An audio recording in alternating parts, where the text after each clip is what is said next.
Assalamualaikum warahmatullahi wabarakatuh. Perkenalkan, nama saya Habibah Rosita dengan NIM G701-1929 dari kelas B. Di sini saya akan menjelaskan mengenai uji disolusi terbanding. Jadi yang pertama itu pengertian dari uji disolusi terbanding.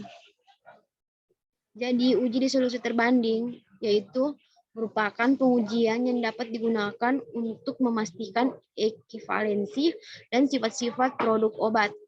Obat uji ini biasanya merupakan obat-obat paten yang beredar di pasaran, sedangkan obat uji merupakan obat generik yang ketetapannya sudah diatur. Selain daripada itu, uji disolusi terbanding juga dapat digunakan untuk memastikan kemiripan kualitas dan sifat-sifat produk obat dengan perubahan monitoring dalam formulasi atau pembuatan setelah izin pemasaran obat.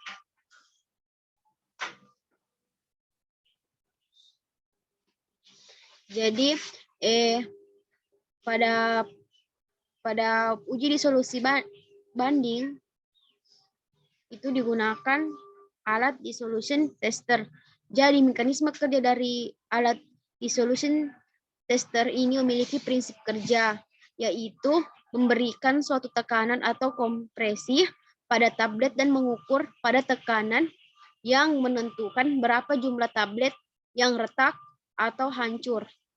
Menurut Dirjen POM tahun 1995, prinsip kerja alat dissolution tester dapat dilakukan dengan dua cara, yaitu yang pertama, alat dissolution tester ini terdiri dari sebuah wadah tertutup yang terbuat dari kaca atau bahan transparan yang inert dengan suatu batang logam yang digerakkan oleh mesin dan keranjang yang berbentuk silinder dan dipanaskan dengan tanggas air pada suhu 37 derajat Celcius.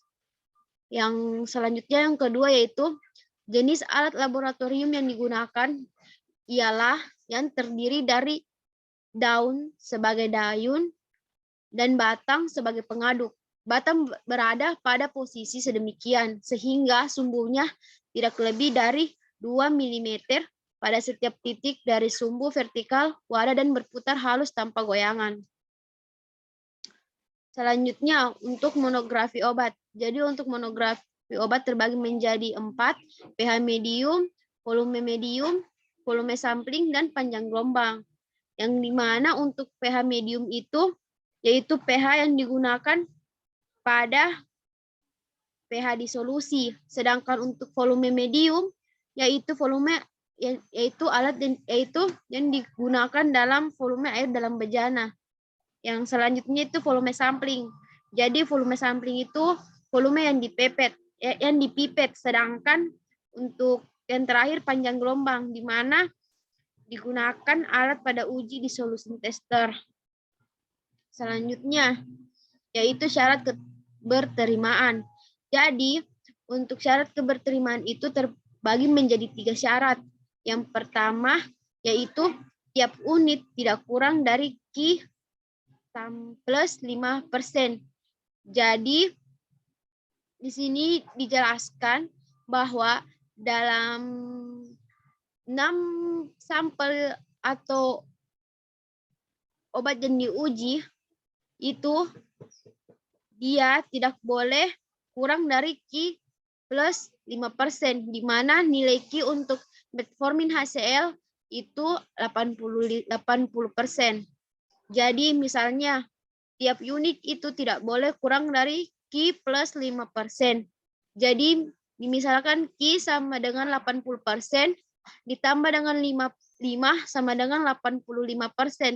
Jadi ini adalah contohnya. Jadi untuk beberapa obat dari 6 tersebut yang tidak sesuai dengan syarat, maka tidak boleh dipasarkan dan tidak berarti obat itu tidak bisa diterima. Dan selanjutnya syarat kedua. Jadi untuk syarat kedua dilakukan jika syarat yang pertama tidak sesuai, yaitu di mana dengan rata-rata dari 12 unit yaitu ditambah dengan syarat pertama dan syarat kedua itu sama dengan atau lebih besar dari Q, di mana nilai Q 80% dan tidak satu unit sediaan yang lebih kecil dari Q kurang 15.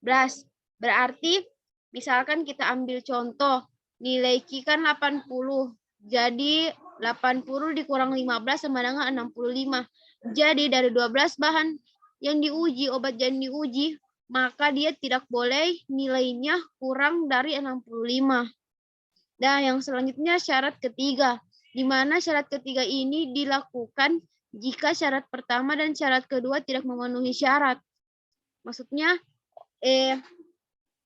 jika 12 obat telah diuji dan sama sekali pun tidak diterima, maka kita ambil syarat yang ketiga, yaitu syarat yang terakhir, di mana totalnya yaitu 25, di mana totalnya itu 24 sampel atau 24 jumlah obat yang harus diuji. Jadi dari rata-rata dari 24 unit itu ditambahkan dari syarat pertama yaitu 6 sampel atau 6 obat yang akan diuji.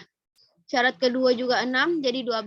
Ditambah yang terakhir itu syarat ketiga yaitu 12. Jadi 12 tambah 12 sama dengan 24. Jadi 24 unit ini adalah sama dengan atau lebih besar dari Q, di mana nilai Q 80%, tidak lebih dari 2 unit sediaan yang lebih kecil dari Q kurang 15%, dan tidak satu unit pun lebih kecil dari Q sama dengan Q kurang dari 25%. Jadi untuk syarat ketiga yaitu Q dikurang 25% sama dengan 80 dikurang 25. Jadi hasilnya 55.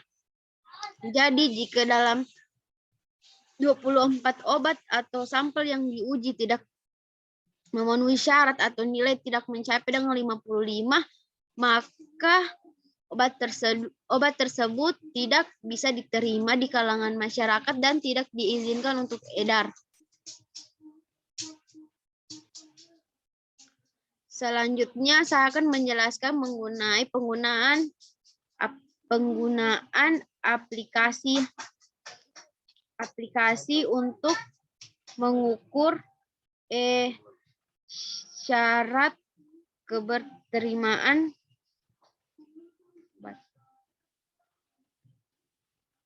Jadi saya akan menjelaskan cara menggunakan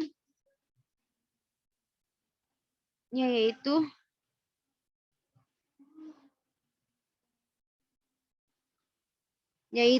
menggunakan PHEQ Bootstrap. Jadi pertama kita buka aplikasinya.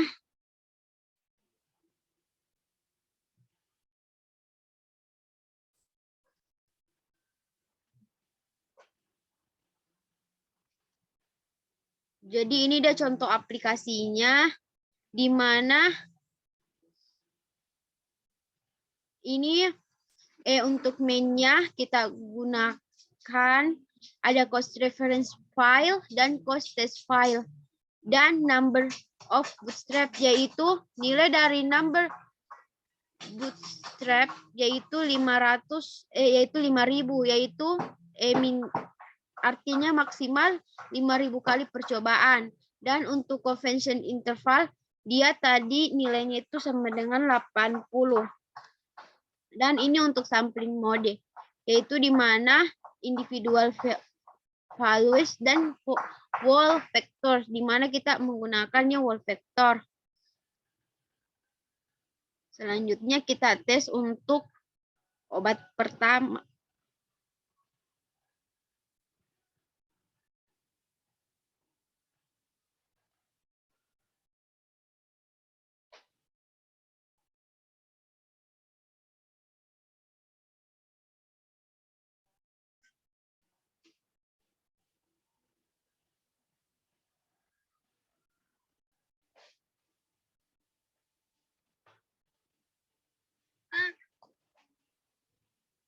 Terus kita ambil yang F2 auto rule itu yang 2 profil.